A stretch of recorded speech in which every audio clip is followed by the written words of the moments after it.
So you want to enjoy a Japanese onsen. Here's 10 things that you need to know when you go to the onsens and what to expect. So there are two different kinds of onsens you can go to. One is public, and in public baths you are going to be with other people. And whether you like to be in the nude or not, you are going to find other people will be in the nude. Now, if that makes you at all uncomfortable, or if you're looking for privacy to go either with your partner or to go by yourself, you can go to a private onsen. Private onsens tend to cost a little money, but you will be in a onsen bath in a room with privacy. Both cost money. The private one just costs a little bit more. Correct. Yeah. So how much does it cost to go to a Japanese onsen hot springs bath? The price actually ranges quite a bit depending on the amenity. Up in the countryside and the mountain ranges, they tend to be a little bit cheaper than in the metropolitan areas like Tokyo, Kyoto, and Osaka.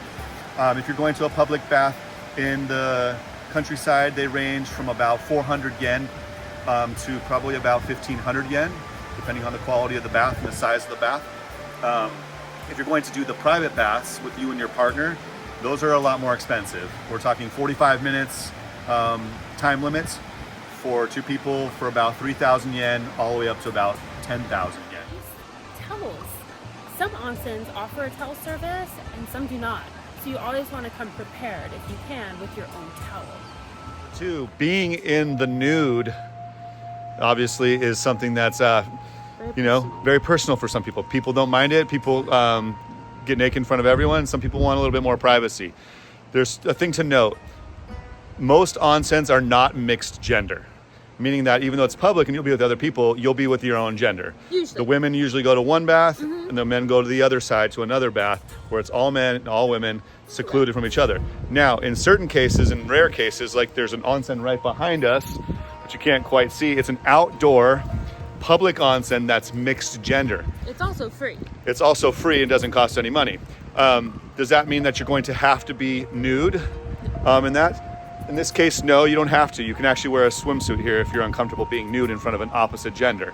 If you're comfortable with it and you're okay with it, which you'll see most people are, you'll just be nude in front of both genders.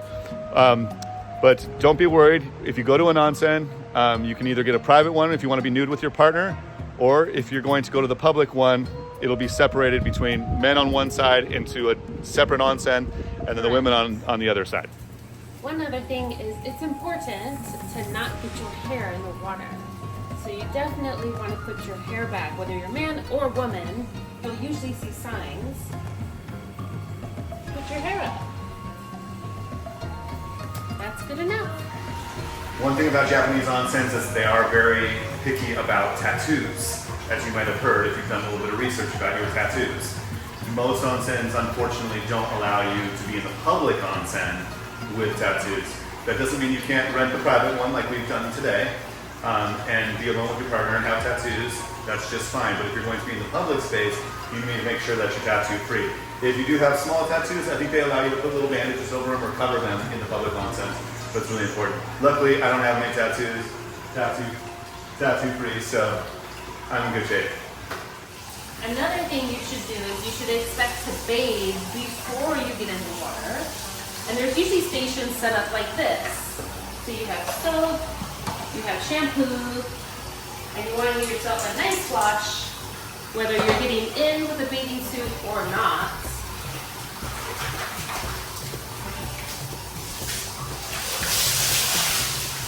At least a few times.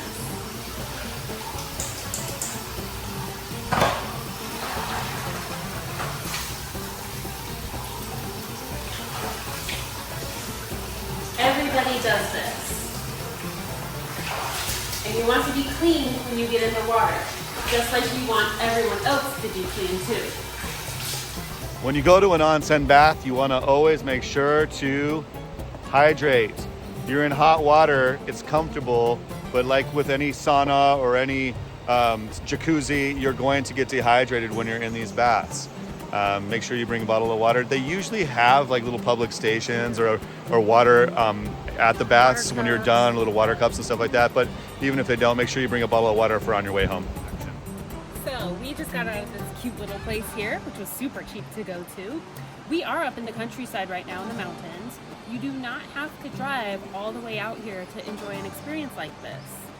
Yes, there are plenty of these up in the hills, but the best ones we've actually been to, expect the most luxurious ones we've been to, have been in the metropolitan areas like Tokyo, Kyoto, and Osaka. They have fabulous amenities and usually feel very luxurious to go into. You don't have to go to the water source. No, you do not.